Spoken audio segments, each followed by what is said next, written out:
पिछले वीडियो में हमने देखा था कि क्लाउड कंप्यूटिंग एक्चुअली होता क्या है, और इस वीडियो में हम 3 मुद्दों पे बात करेंगे। सबसे पहला मुद्दा है कैरेक्टरिस्टिक्स ऑफ क्लाउड कंप्यूटिंग, दूसरा बेनिफिट्स, और तीसरा चैलेंजेस इन क्लाउड अडॉप्शन। तो सबसे पहले शुरू करते हैं कैरेक्टरिस्टिक्स ऑफ क्लाउड कंप्यूटिंग से।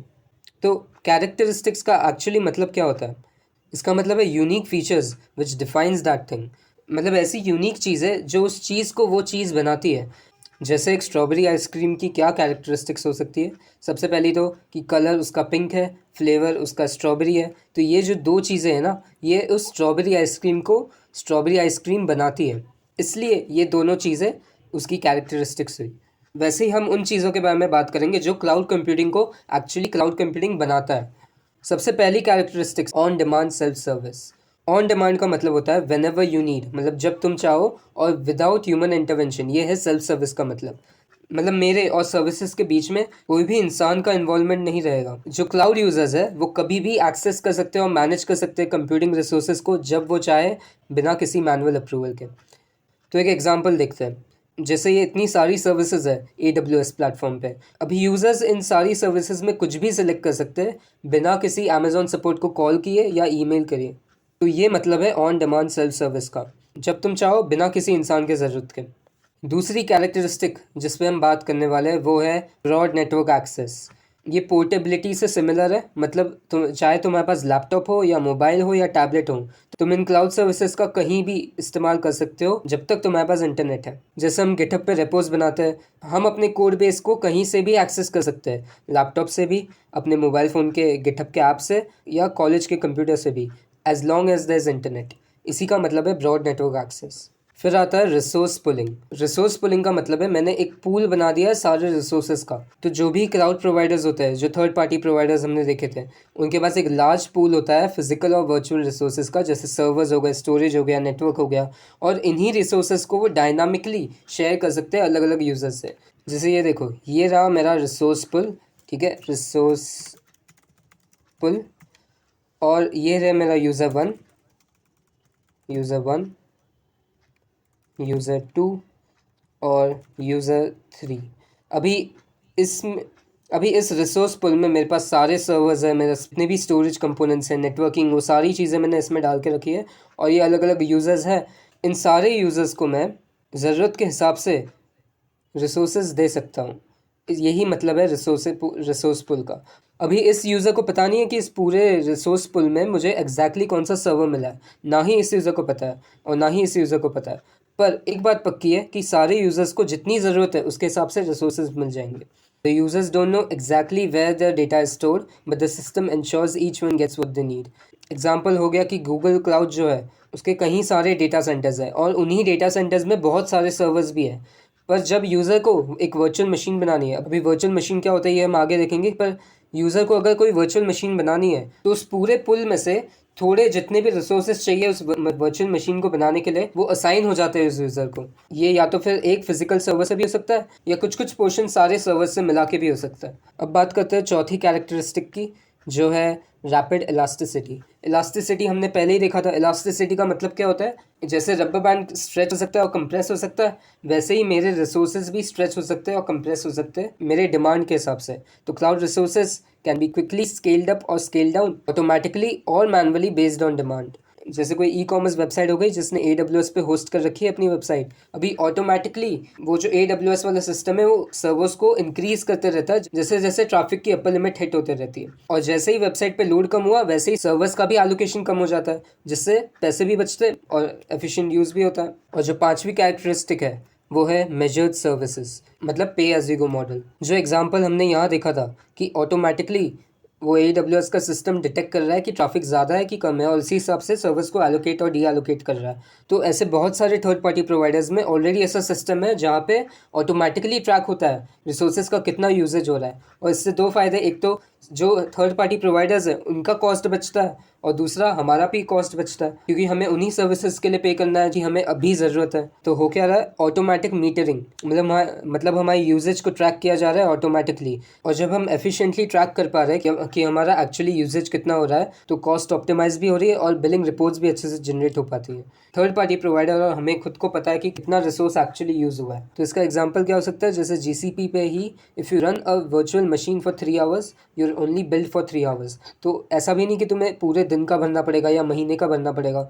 सब्सक्रिप्शन मॉडल नहीं है ये, जितना तुमने काम लिया है 3 घंटा, तो 3 घंटे का ही बिल तुम्हें भरना पड़ेगा। तो ये सारे यूनिक कैरेक्टरिस्टिक्स थी जो क्लाउड कंप्यूटिंग को क्लाउड कंप्यूटिंग बनाती है। अब बात करते हैं फ़ायदों की, क्या बेनिफिट्स मिल रहे हैं हमें क्लाउड कंप्यूटिंग का यूज़ करके। सबसे पहला फ़ायदा जो हमें मिल रहा है वो है कॉस्ट एफिशिएंसी। ऑब्वियसली क्योंकि पे एज यू गो मॉडल है, तो पे for the services not the infrastructure, और तुम्हें कोई इन्वेस्टमेंट भी नहीं करना, कोई अपफ्रंट कॉस्ट है नहीं, तुम्हें मेंटेनेंस भी नहीं करना क्योंकि तुम्हारा सर्वर है नहीं। ये हमने पिछले वीडियो में भी देखा था। दूसरा फ़ायदा जो हमें मिल रहा है वो है on demand elasticity and scalability. तुम अपने रिसोर्सेज का एक्सेस जब चाहो तब और जितना चाहो उतना बढ़ा सकते हो। तीसरा बेनिफिट जो हमें मिल रहा है वो है हाई अवेलेबिलिटी। अगर तुमने अपना डेटा बैकअप करके रखा है, मतलब किसी रिमोट सर्वर में भी स्टोर करके रखा है और खुद के लोकल सर्वर में भी स्टोर कर रखा है, तो अगर लोकल सर्वर की मेमोरी करप्ट भी हो जाए तो एटलीस्ट तुम्हारे पास रिमोट सर्वर में उस डेटा का बैकअप मौजूद है। चौथा फ़ायदा जो हमें मिलता है वो है security and data protection. Security and data protection कैसे, क्योंकि ये third party providers built in security features provide करते हैं, जैसे एनक्रिप्शन या एक्सेस कंट्रोल, और साथ ही साथ खुद ही बैकअप करते हैं डेटा को प्रोटेक्ट करने के लिए। Usually third party providers data replication करते हैं। डेटा रेप्लिकेशन का मतलब है, मान लो ये मेरा एक डेटा सेंटर और ये रहा मेरा दूसरा डेटा सेंटर। अभी जो डेटा यहाँ पे स्टोर हुआ है वही डेटा या उसी डेटा का रेप्लिका कहीं और भी स्टोर करके रखा है। क्यों? क्योंकि अगर मान लो अगर ये सर्वर बंद भी हो गया, पर एटलीस्ट ये जो यूज़र है, इस यूज़र के पास अपने डेटा का एक्सेस फिर भी रहेगा क्योंकि उसका रेप्लिका ऑलरेडी स्टोर्ड है कहीं और पे। तो इसलिए डेटा रेप्लिकेशन भी एक कॉमन प्रैक्टिस है जो थर्ड पार्टी प्रोवाइडर्स करते हैं, जिसकी वजह से ऑटोमेटिकली डेटा बैकअप हो जाता है। पांचवा फ़ायदा जो हमें मिलता है वो है अपडेट्स एंड मेंटेनेंस। तो जितने भी सॉफ्टवेयर अपडेट्स हो गए, सिक्योरिटी पैचेस हो गए और सिस्टम मेंटेनेंस हो गया, उसे तुम्हें नहीं करना पड़ेगा। वो सारी चीज़ें थर्ड पार्टी प्रोवाइडर्स अपने आप ही हैंडल करेगी। और तुम देखते भी होंगे जैसे जीमेल, डॉक्स और शीट्स में, इन सारी क्लाउड बेस्ड एप्लीकेशंस में अगर कोई भी अपडेट आता है तो सीधा तुम्हारे ब्राउज़र में रिफ्लेक्ट हो जाता है, तुम्हें मैनुअली उसे अपडेट करने की ज़रूरत नहीं पड़ती। अगला बेनिफिट है फास्टर डेवलपमेंट एंड डिप्लॉयमेंट। तुम फायरबेस यूज़ कर सकते हो इंस्टेंटली अपने वेब ऐप को होस्ट करने के लिए, डेटाबेस को सेटअप करने के लिए और यहाँ तक कि ऑथेंटिकेशन को भी हैंडल करने के लिए। ये सारी चीज़ें क्लाउड के थ्रू ही हो पा रही है। आखिरी फ़ायदा जो हमें मिलता है वो है accessibility. Access data using any internet connected device. जैसे हमने गिटहब के रेपोज के बारे में बात की थी, तुम अपने लैपटॉप से भी एक्सेस कर सकते हो, मोबाइल से भी और कॉलेज कंप्यूटर से भी। इनफैक्ट गूगल फोटोज़ का भी सेम ही है। गूगल ड्राइव में जो भी तुमने चीज़ें डाली है वो तुम कहीं से भी कौन से भी डिवाइस से एक्सेस कर सकते हो। बस तुम्हारे पास अपने क्रेडेंशियल्स होने चाहिए और इंटरनेट का एक्सेस होना चाहिए। तो ये थे बेनिफिट्स क्लाउड कंप्यूटिंग के। आगे हम बढ़ते हैं चैलेंजेस इन क्लाउड अडॉप्शन। तो जितने भी पुराने लेगेसी सिस्टम्स हैं वो ऑब्वियसली लोकल सर्वर पे ही काम कर रहे हैं। अभी अगर उन्हें ट्रांजिशन करना है रिमोट सर्वर्स पे, तो उस प्रोसेस को बोलते हैं माइग्रेशन। और यही माइग्रेशन में जो इश्यूज आता है वो है तुम्हारे चैलेंजेस इन क्लाउड अडॉप्शन। सबसे पहला जो चैलेंज है वो है सिक्योरिटी एंड प्राइवेसी। अगर तुम्हारा डेटा सेंसिटिव है, ऐसी कोई चीज़ है जो लीक नहीं होनी चाहिए, तो हम थर्ड पार्टी प्रोवाइडर्स पे कैसे भरोसा कर सकते हैं। हाँ, उन्होंने गारंटी दी है कि हम डेटा को एनक्रिप्ट करेंगे, पर फिर भी ज़्यादा सेफ ऑप्शन यही रहेगा कि तुम जितना भी सेंसिटिव डेटा है वो तुम अपने लोकल सर्वर में ही स्टोर रखो। इनफैक्ट जितने भी बड़े बड़े बैंक्स या फाइनेंशियल इंस्टीट्यूशंस है वो ज़्यादातर अपने सेंसिटिव डेटा को लोकल सर्वर या ऑन प्रेमिस सर्वर पे ही स्टोर करने की कोशिश करते हैं। दूसरा चैलेंज जो आ सकता है वो है लैक ऑफ स्किल्ड वर्कफोर्स। ये जो माइग्रेशन वाला प्रोसेस है ये कोई आसान काम नहीं है। बहुत सारे एक्सपर्ट्स की टीम लगती है इस पूरी चीज़ को करने के लिए।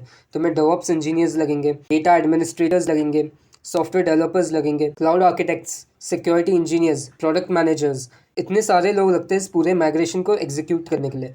और ज़रूरी नहीं है कि किसी भी कंपनी के पास इतना अच्छा मैन पावर हो या उतना बजट भी हो। जो तीसरा चैलेंज है वो है लेगेसी सिस्टम इंटीग्रेशन। कुछ ऐसे सिस्टम्स है जो डेटा को ऐसे स्टोर करके रखते हैं जिनको मॉडर्न सिस्टम ऑफ स्टोरेज में शिफ्ट करना बहुत मुश्किल हो जाएगा। तो ये एक चैलेंज आ सकता है क्लाउड अडॉप्शन में। जैसे जो बहुत सारे रेलवे टिकटिंग सिस्टम्स है वो अभी भी स्ट्रगल करते हैं क्लाउड प्लेटफॉर्म पे कनेक्ट करने के लिए, क्योंकि वो इतने पुराने हैं कि नए सिस्टम में बदलना उनको बहुत मुश्किल है। और रेलवे ऐसी चीज़ नहीं है जिसको तुम बंद करके फिर से बाद में शुरू कर सकते हो माइग्रेशन होने के बाद। तो माइग्रेशन करने में टाइम भी लग सकता है, जिसका मतलब है रेलवे सिस्टम को कुछ समय के लिए बंद करना पड़े, जो कि पॉसिबल नहीं है। और जो लास्ट चैलेंज है वो है legal and compliance issues. Data storage के रिगार्डिंग हर देश के अपने नियम है।